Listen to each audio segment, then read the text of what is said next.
The wind pressed against the old windows that afternoon, whistling through the cracks like it was trying to slip inside. I sat cross-legged on the carpet, coloring in the corner of the living room, careful not to make noise. The air carried every word from the kitchen. At first, it was only sharp voices, the same tired rhythm of blame and defense. Then my name cut through. "She's a curse," my mother snapped, voice tight as a wire. My father's reply landed like a stone. Everything fell apart after she was born. The job, the baby we were fine before. I froze, crayon still pressed to the page. I had always known the walls in our house didn't keep much in, but I never expected them to echo words like those. Curse, bad luck, mistake. They weren't whispered, they were thrown into the air like facts. At 10 years old, I didn't understand all of it, but I knew enough. The fight ended the way most of them did, silence heavy as smoke. My mother stepped into the hallway, her eyes fixed somewhere past me.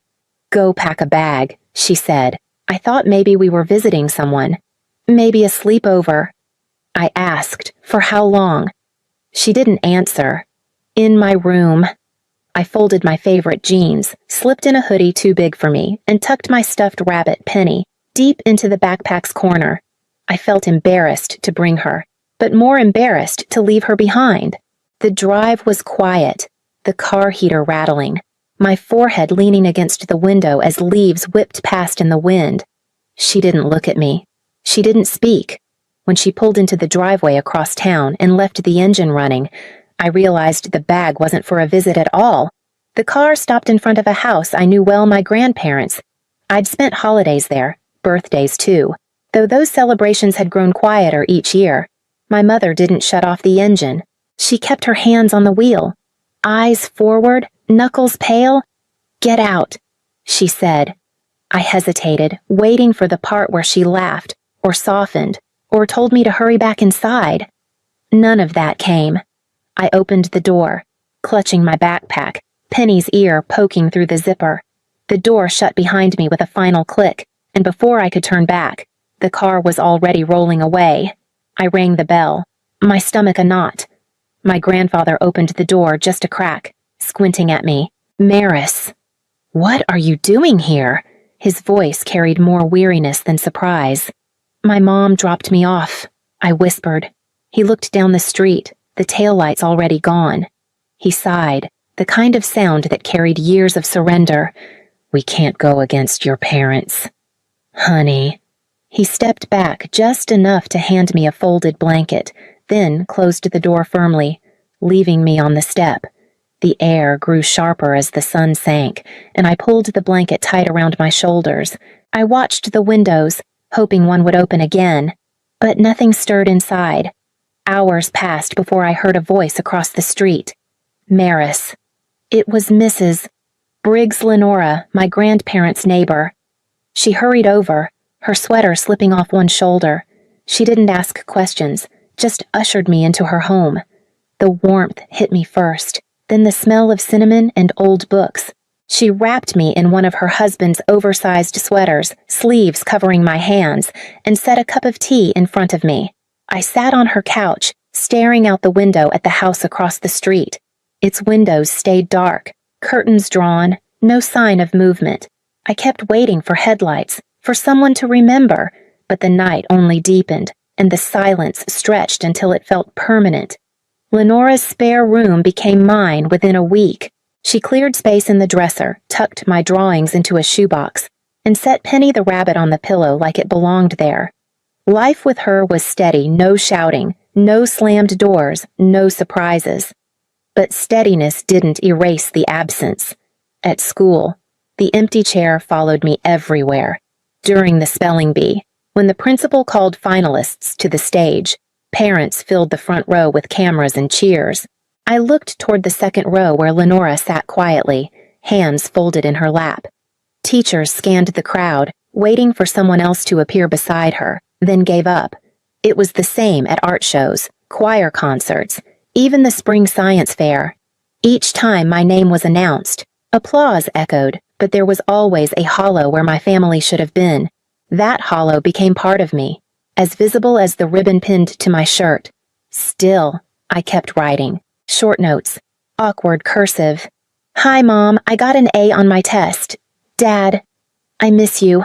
On birthdays, I added glitter stickers or drew hearts in the margins. I slipped each envelope into Lenora's blue mailbox and pictured them arriving somewhere, giving my parents reason to remember. One afternoon, after school, Lenora called me into the kitchen. She held a stack of envelopes in her hands, rubber banded together. My handwriting curved across every one. These came back, she said softly. All of them. Return to sender. I reached for them, fingers trembling. The stamps were smudged from rain, corners bent from travel. A few still had the stickers I'd chosen so carefully. They don't live there anymore, Lenora added, her voice steady but gentle. They haven't for a while. I nodded, though my chest felt hollow. That night, I laid the envelopes across my bed like soldiers returning from a lost battle. One by one, I stacked them again, tucked them back into the shoebox, and slid it under my bed. It was the night I realized that words could leave me, but they would never reach the place I wanted them to go. By the time I was 15, Lenora trusted me with her Saturday cleaning ritual. We pulled down boxes from the tall cabinet in her kitchen, sorting piles into keep trash, and not sure yet. The air smelled of lemon polish, the kind she swore could fix almost anything. I opened a faded cardboard box marked MISC. Inside were brittle recipes, yellowed church bulletins, and at the very bottom, a thick manila envelope with my name written in my grandmother's looping cursive. Not to Maris or with love, just my name. Like a label. I slid the papers out. The first was a bank statement dated the year I was born, a savings account in my name, opened with $500. I turned the pages, each line showing slow growth over birthdays and Christmas deposits. By the time I reached the most recent statement, the balance had climbed to over $12,000. My breath caught $12,000, more than I had ever touched, more than Lenora's entire yearly pension check. For a moment, I imagined what it might have meant: college, a car, even just security. But the last page told a different story. Balance zero. Withdrawal date 2 weeks after my mother left me on that doorstep. 2 signatures sat at the bottom. Names I knew too well, my parents. The paper trembled in my hands. They hadn't just walked away, they had cleaned me out, too. Not an oversight, not a misunderstanding. A deliberate choice. I felt the heat rise in my chest, but no tears came. Rage settled low and steady, not burning, but smoldering. Lenora touched my shoulder when she saw my face. But she didn't speak. She knew silence could sometimes be kinder than pity. That night, I dug out the old drawing I'd made years earlier, the one of a family holding hands under a crooked roof. I smoothed the crumpled paper, stared at the taped seams. Then I took out fresh paper and redrew it the same house. But only 2 figures now, me and Lenora. No shadows, no dog we never had. At the bottom, I pressed hard with the pencil until the words cut into the paper. Start here. Not long after. I walked 3 blocks to the corner cafe and asked for an application. I was still a year shy of the legal working age, but the woman behind the counter looked me over, took in the determined set of my shoulders, and said, "You look like you mean business." She slid the form across anyway. By the end of the week, I was bussing tables, wiping counters, and memorizing the hum of the espresso machine like it was a lullaby. The hours were long, but the paycheck, small as it was, felt like proof I existed on my own terms. When the cafe slowed, I added a second job scrubbing floors at a 24-hour gym. The smell of disinfectant clinging to me even after showers. Later, I picked up diner shifts on weekend mornings, carrying trays heavy with pancakes and coffee pots. My clothes always smelled of bleach or bacon grease. But I didn't care. Each dollar stacked in the envelope under my mattress was a declaration I was building something no one could drain. Between shifts, I spent hours at the Cedar Rapids Public Library. The librarians didn't question why I was always there, hunched over a computer or taking notes in the free workshops. I learned the basics of coding, stumbled through design programs, and filled notebook margins with half-formed ideas. One afternoon, I sketched a name at the top of a page, Open Vest. It wasn't polished, just 2 words that carried weight. I wanted to build a place for kids like me, the ones who didn't have anyone to guide them through financial aid forms or leases or even how to file taxes. A resource for the forgotten, the invisible. I didn't know how it would happen, not yet. But as I walked home that evening, warm wind brushing my face, I felt the first hint of something I hadn't known since childhood, a beginning. By 19, the sketches and notes I had scribbled at the library had grown into something people could actually use.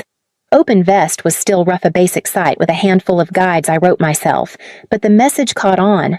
Foster teens, kids in shelters, students with no family to co-sign leases started finding it. They left comments late at night. This helped me apply for college. I didn't know where else to look. Each message reminded me why I had started. One afternoon, a local journalist called. She had seen the site, wanted to do a feature. I almost said no, but Lenora convinced me. Sometimes the quietest builders deserve to be seen, she told me. So I agreed. Sitting for a photo at the library where it all began. The headline ran the next week, "The Founder Who Made Herself from Nothing." I clipped the article, folded it into a notebook, and tucked it away. There was pride, but not the kind that swells into celebration. It felt steadier than that, like a hand pressed firmly on my back saying, "Keep going." Then came a second article, this time in a national digital magazine. My inbox filled with messages from strangers, opportunities, even offers I didn't know how to answer, but the noise outside didn't change the quiet inside. I still worked late shifts, still walked home with bleach-stained sneakers, still tucked money into the envelope under my mattress. A week later, I was at St.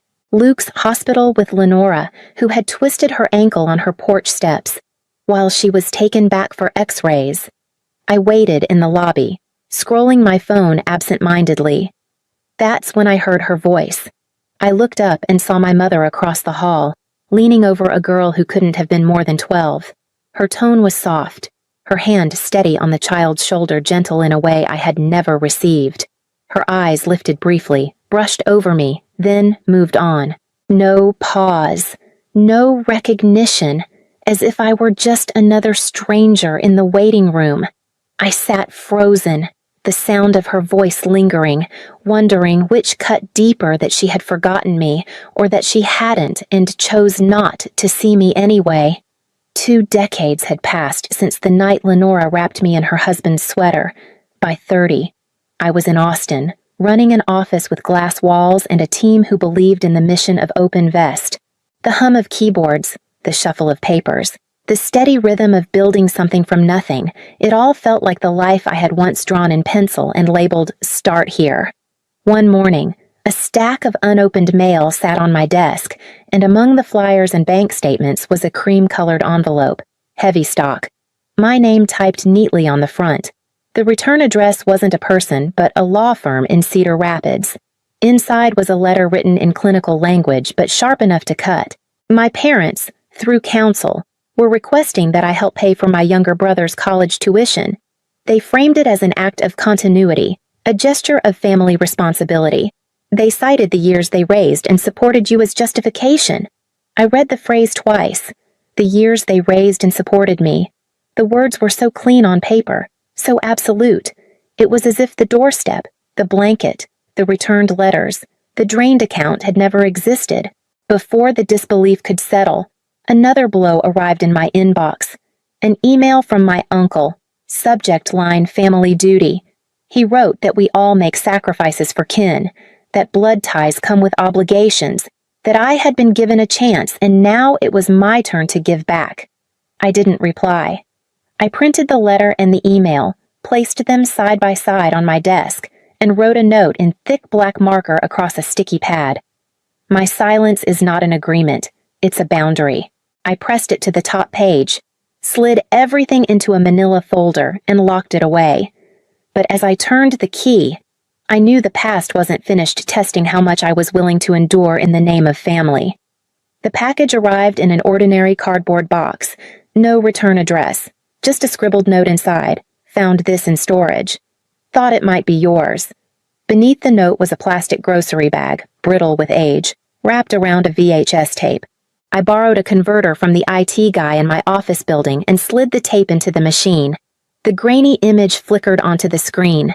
Time-stamped April 2004. There I was, a 10-year-old girl standing on a porch, backpack straps cutting into my shoulders, Penny's ear poking out of the zipper. The camera wobbled, then steadied enough to catch my father's voice. "You don't live here anymore." The sound of a car door slammed, tires crunched against gravel, and the taillights disappeared. On screen, I didn't cry, I just blinked. Frozen, like I hadn't learned the rules of the world yet. I sat in silence long after the tape ended. Proof had found me undeniable, unedited, permanent. It wasn't just memory anymore, it was record. That night, I gathered everything I had kept, the bank statements with my parents' signatures, the legal demand letter, my uncle's email. I filmed a short statement at my desk. No music, no dramatic pauses. My voice was calm. This isn't revenge. This is record-keeping for every child told they were the problem, for every kid erased from their own family's story. I posted the video along with the digitized clip. By morning, it had been shared thousands of times. Within 24 hours, millions. The comments filled my inbox. Strangers who had been disowned, foster kids who had slept on porches of their own, people who had carried silence for decades. The story had always been mine alone to carry. Now it belonged to the world, and the weight shifted in ways I hadn't expected. The envelope was thick, sealed in gold foil, addressed in looping script. Inside was an ornate invitation to my younger brother's birthday banquet at a high-end hall in Cedar Rapids. No note. No acknowledgement of the years gone. Just the words, "with love." Darlene printed at the bottom like an afterthought. I went anyway. Not out of nostalgia, but clarity. Sometimes you walk into fire not to burn, but to prove you've already survived worse. The hall shimmered with gold linens, crystal centerpieces, and clusters of relatives I hadn't seen in decades. At check-in, the woman with the guest list smiled politely. "You're at the overflow table," she said, gesturing toward the far corner near the emergency exit. My table had no flowers, no centerpiece, just a folded card with overflow printed in plain type. I sat alone while laughter rose from the round tables in the center of the room. A few cousins glanced my way, then turned back quickly, as though looking too long might draw trouble. Dinner was served in courses, waiters gliding between tables with trays of wine and silver-domed plates. I picked at mine, more focused on the stage. My father eventually stood, glass in hand, thanking the guests for standing by our family all these years. He didn't look toward me once. My name was never spoken. The applause swelled, but I stayed still, pen already in my hand. On the back of the overflow card, I wrote a single line. This table was never mine. I placed it neatly on the white plate, folded my napkin, and rose. I walked past the polished dance floor, past the laughter, past the walls draped in gold. No one stopped me, and no one called my name. The courtroom was nearly empty when the judge set his papers aside and spoke with a voice that left no room for argument. "She owes you nothing." My parents sat 2 rows ahead, their shoulders stiff, their lawyer silent. I didn't look at them. I only felt the air shift, lighter than it had been in years. Days later, outside my office in Austin, they appeared. My mother stepped forward, purse clutched tight, arms beginning to lift. "You'll always be my daughter," she said, voice cracking. I raised my hand just enough to stop her, then stepped back. The hug fell away before it reached me. My father lingered a few feet behind, arms crossed, eyes hard. I turned and walked inside without another word. Weeks after, my cousin Naomi called, her voice breaking. She confessed that her mother had begun calling her baby a curse after a string of hardships. The word jolted through me like a wire. I told her what no one had told me at that age, that a child is never to blame for misfortune. That curses aren't real, but the scars they leave are. She listened, nodding through tears, and for the first time I felt the cycle bending in a new direction. Not long after, Lenora agreed to move into my house. Her books lined the shelves, her slippers settled under the bed, and above the dresser hung the drawing I had remade at 15, a girl walking toward an open door. One evening, I returned from a youth gala, my speech still ringing in my ears. I dropped my keys in the bowl by the entryway and paused at the threshold. The door was mine now, wide open, steady in its frame. Not family anymore,